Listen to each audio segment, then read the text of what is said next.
56. Who else will love you more? Lavanya's POV. The evening hadn't gone as I had expected. It was so much better than I had ever imagined. When Mama opened the door for me, I walked inside. But her words barely registered in my ears. My mind was playing an entirely different melody. Mama and Daddy were talking about something, but I just floated past them, heading straight to my room. I couldn't stop smiling. I could feel the curve of my lips as I replayed every moment in my head, lost in my own little world.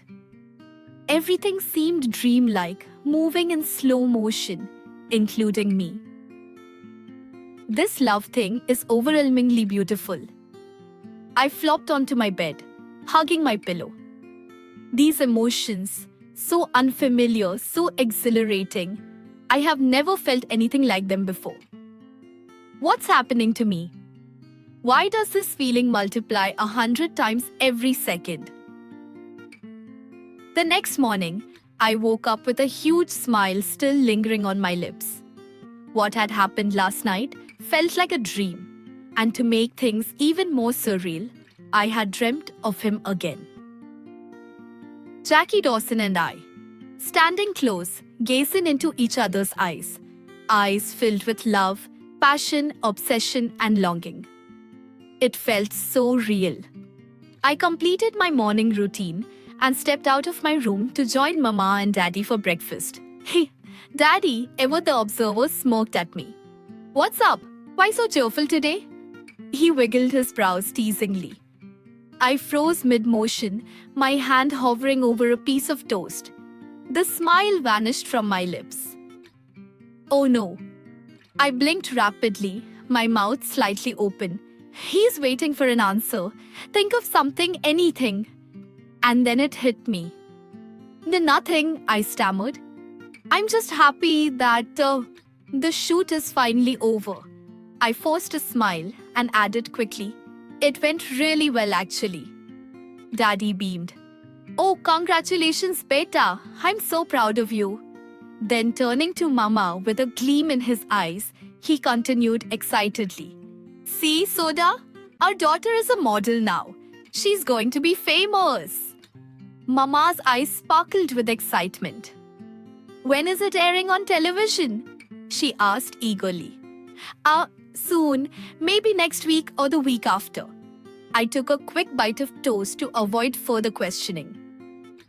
You'll be on TV, oh my god. She sighed dreamily. Not just TV, Sudha. Daddy interjected, his chest puffed with pride. Her face will be on hoardings across all the big cities in India. I shook my head in disbelief, smiling to myself. Indian parents really do get excited about everything. As I packed my things for the day, Mama suddenly noticed the extra lunchbox on the counter. Lavanya?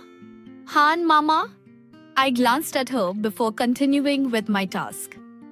Who is this second lunchbox for? She asked, narrowing her eyes. I froze for a second, quickly thinking of an answer.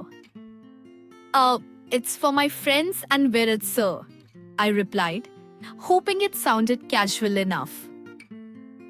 They don't eat in the canteen anymore? She asked, puzzled.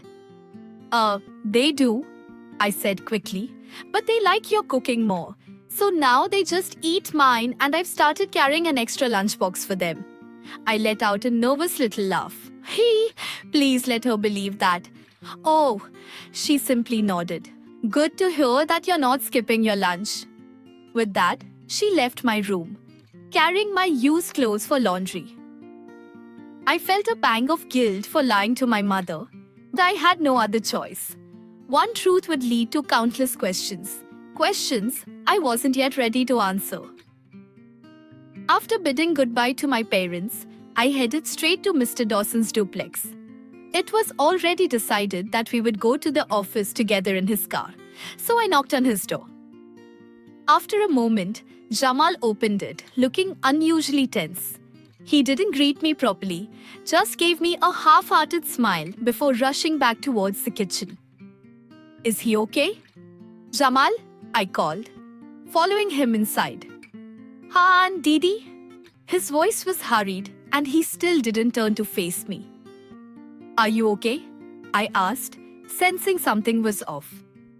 Yes, Didi, he replied quickly, filling a bowl with water from the sink. Mr. Dawson isn't ready yet? I glanced around, expecting to see him somewhere. Jamal finally turned to face me. He's not well, Didi. I don't think he will go office today. My smile faded instantly. A heavy silence settled between us before reality sank in. Without another thought, I turned on my heels and rushed toward his room, dropping my handbag on the staircase in my haste. Swinging the door open impatiently, my heart clenched at the sight before me. He was lying on his bed, covered with a blanket, unmoving.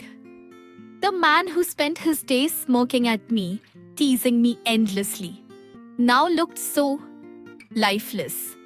Mr. Dawson. I walked over slowly and sat on the edge of his bed, my gaze fixed on his almost motionless form. A tear slipped from my eye, rolling down my cheek and landing on the back of my hand. I reached out and touched his hand, hot, burning with fever. He has fever. Guilt washed over me. It's my fault. I should have stopped him from getting drenched in the rain last night. Desperate to wake him, to hear his voice, to see those intense ocean blue eyes, I leaned closer. Mr. Dawson, please wake up. Please. My voice trembled. His velvety soft voice, his confident smirks, his teasing remarks, I missed all of it. I missed him. So much that it physically hurt. Just then, Jamal entered the room, carrying a bowl of cool water and a small cloth. He placed it on the side table. Jamal, I turned to him. Go and make a bowl of soup. I'll take care of him. Ji, Didi. He nodded and left the room. I soaked the cloth in the cool water and gently placed it on Mr. Dawson's forehead. Again and again I repeated the process, hoping for some response. But he remained still. Why isn't he waking up? It wasn't just the fever, I knew that. Fever wasn't a big deal. But the emptiness I felt watching him like this was unbearable. Minutes passed and my patience shattered. Tears streamed down my face, my heart pleading silently. Please, open your eyes, Mr. Dawson. Didi? Jamal's voice startled me. I hadn't even noticed him return. I quickly wiped my tears, blinking rapidly, embarrassed that I had been crying for my boss in front of a teenage boy. To Jamal? My voice wavered. Sab dekh ho jayega, Didi. Jamal reassured me in his sweet voice. But his kindness only made me break down again. Didi, I called doctor in the morning. He tell me this medicine to give. Look. He held up a strip of tablets. Jackie sir will be okay. I slowly nodded, suppressing my tears. After an hour of placing cool compresses on his forehead, I finally noticed a flicker of movement. His eyebrows twitched. My eyes had been glued to him the entire time, refusing to leave the room for even a moment. Jamal, I called urgently. He rushed in, his face alarmed. Han, Didi? He's waking up. Go boil the soup again. Hurry, I ordered. He nodded and quickly grabbed the bowl before dashing downstairs. And then, after what felt like an eternity, I heard the most soul-soothing voice. Love? It was barely more than a whisper, but it felt like a life-saving elixir to me. Thank God. Relief flooded my chest and a smile spread across my lips. I clasped his right hand between my palms as he slowly opened his eyes. When his gaze found mine, he murmured in a slightly stronger tone. Love? Yes, Mr. Dawson, I stammered, my emotions threatening to spill over. You're here? He exhaled, his voice like velvet. Yes, I'm here, I assured him, gripping his hand more tightly. He took a slow breath, closing his eyes in contentment. The rain dance, another inhale, was amazing, by the way. I let out a soft chuckle. But you got sick. You have a high fever. I carefully placed his hand back on the bed. Yeah, I'm totally fine. Achoo. He sneezed loudly. What the? He cursed and I giggled.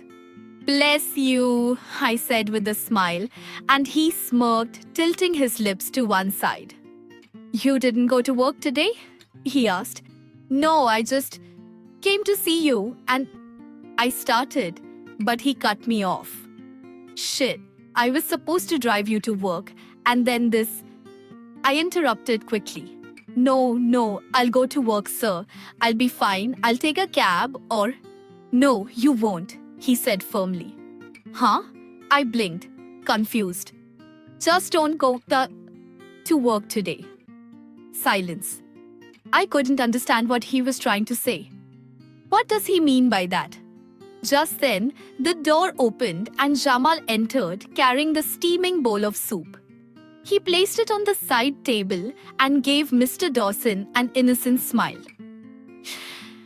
How are you feeling, sir? I'm fine, Jamal. Thanks for taking care of me like a...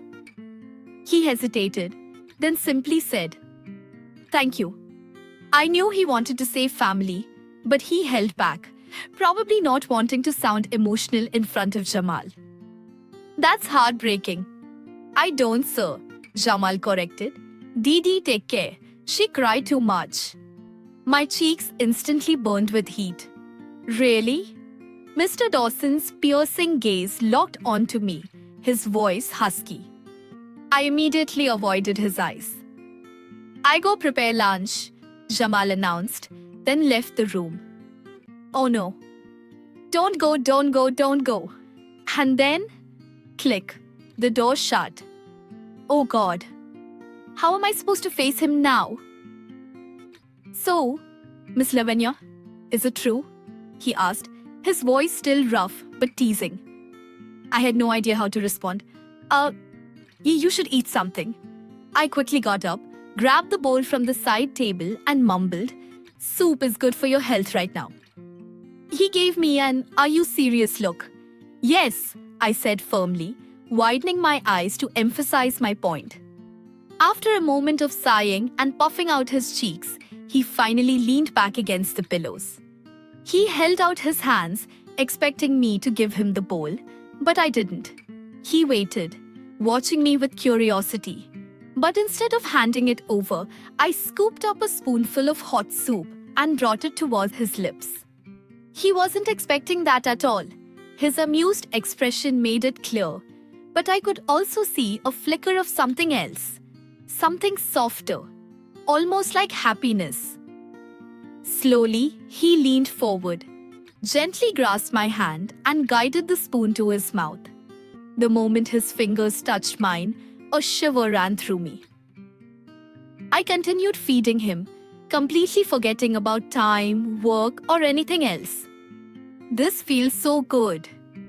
Spending quiet, intimate moments with the person you love without expectations or explanations is the most beautiful feeling in the world. Neither of us spoke. We just gazed at each other in a comfortable silence.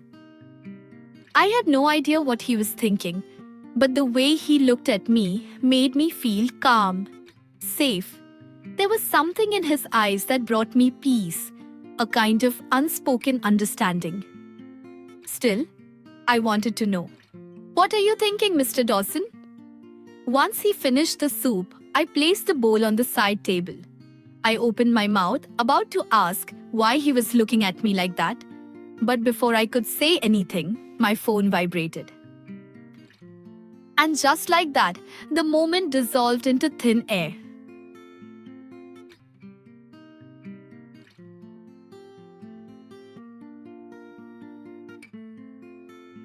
Author's POV. Lavanya glanced at her phone screen and saw multiple missed calls and messages from Ruhi, and a few from Virat as well. Her heart raced as she quickly opened the texts. Ruhi, hey, where are you? Virat's losing his mind. Why aren't you picking up? What happened yesterday? Did you confess to that American? What did he say? Okay, now I'm panicking. What happened? Call me ASAP. Are you okay? Virat sir is asking about you. Then she checked Virat's messages, and her stomach churned. Virat. Again, you're not picking up? Are you with that Casanova again? Why aren't you answering my calls? What happened last night? Why haven't you come to the office yet? I need to talk to you about something. Pick up. Lavanya swallowed hard, her fingers gripping the phone tightly. Sir, she stammered, still staring at the screen. I need to go. Jackie's eyes narrowed slightly. Why? Is everything okay? Yeah, it's just work. The advertising department needs me for the editing process, I think, she lied. That can wait, he said firmly. No, it'll get delayed unnecessarily. They're waiting for me. He tilted his head, watching her closely. Did you forget that D. Dawson is my company, Miss Lavanya? His voice carried that authoritative edge that always made her nervous. How does he still manage to intimidate me even when he's sick? She thought. Yeah, I know, sir, but I don't want to be the reason for holding things up. He nodded, then casually picked up his phone from the side table. Balram, he said into the receiver. Tell the advertising department to continue without Miss Lavanya today. She won't be coming to the office. What? Lavanya's eyes widened in shock. I'm also not feeling great, Jackie added, clearing his throat. Excuse me. So if anything urgent comes up, send me an email instead, okay? Lavanya was still too stunned to speak. Yeah, bye. He ended the call and tossed his phone onto the bed. Why did you do that? She asked, her confusion evident. Jackie smirked, tilting his head slightly. Because... He trailed off, a playful glint in his eyes. Then, with his usual arrogance, he shrugged. I wanted to. I'm the boss, love. They need me. I have to go sooner or later. Please, you should rest, she said, standing up to leave. But before she could take a step, Jackie's hand shot out, gripping her wrist firmly. She froze, eyes widening in shock. The urgency in his grip sent a shiver through her. What? What are you? She stammered, glancing down at his hand holding hers. Stop. Don't go, he whispered. Her heart melted instantly. She hadn't expected those words, hadn't anticipated the raw emotion in his voice. But it was enough to make her pause. Slowly, she sat back down, and Jackie gently pulled her closer, guiding her to lean towards him. This time, she didn't resist. She let him do as he pleased. I am all yours, Mr. Jackie Dawson. Closing her eyes, she surrendered to the moment.